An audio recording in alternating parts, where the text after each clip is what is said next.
Hello, listeners. Today is March 8th, and this is A Garden a Day with Maidenbrock Gardens. Thank you for being here. Today, we are exploring the oldest garden by far that we have ever explored, and the history of this garden is quite difficult to research. There are competing and contradictory histories of how and why this garden came to be. I will tell one version, but you might know a different one. Today, we are exploring the Master of the Nets garden in Suzhou, China. The garden was built between 1174 and 1189 during the Southern Song dynasty as a residence for a government official. At the time, the garden was called the Hall of 10,000 Books because the owner housed many books in 3 studies surrounding the garden. Through the years, many owners came and went, and the garden faced decline. In 1765, another government official named Song Zhongyun purchased the property and embarked on a restoration.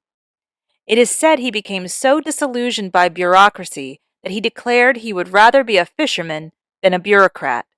He named his garden the Fisherman's Garden, or the Master of Nets.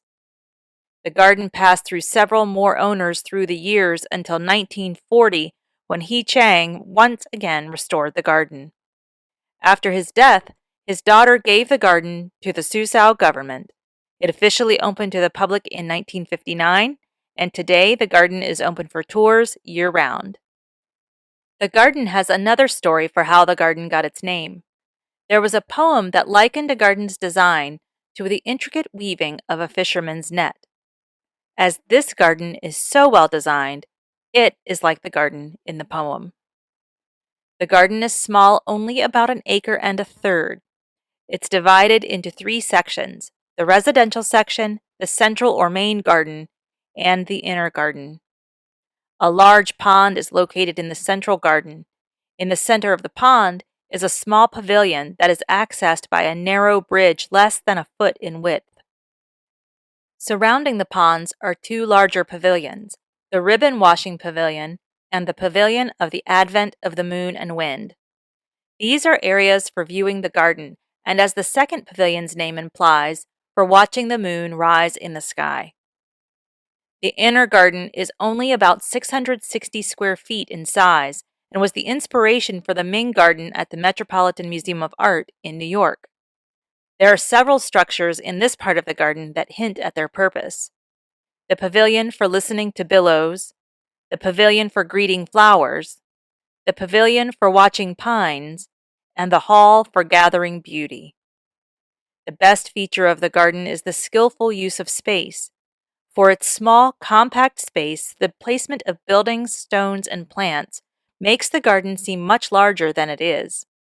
The pond as a central characteristic aids in this illusion. There are several other buildings that are a joy to visit for their architecture and history. In the spring, peonies, magnolias, and plums blossom. Autumn brings colorful changing leaves. The garden is a wonderful example of the parts, art, nature, and architecture, combining to create a greater whole. There are garden tours at night that include live entertainment. These tours are limited to groups of 30 and provide a cultural immersion experience with storytelling and ballads, dance, opera, and music with traditional Chinese instruments.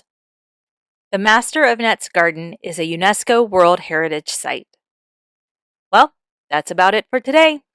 There's always more to see than what I include in each episode. I hope you will take the time to visit as many of these gardens as you can, and I do hope you've enjoyed listening to this episode. Join me here tomorrow to find out where we're going next. As a reminder, I release a new episode every single day. You can find past episodes anywhere you listen to podcasts, or you can find them at our website, agardenaday.com. Thanks for listening. If all goes well, I'll be right back here tomorrow. See you then.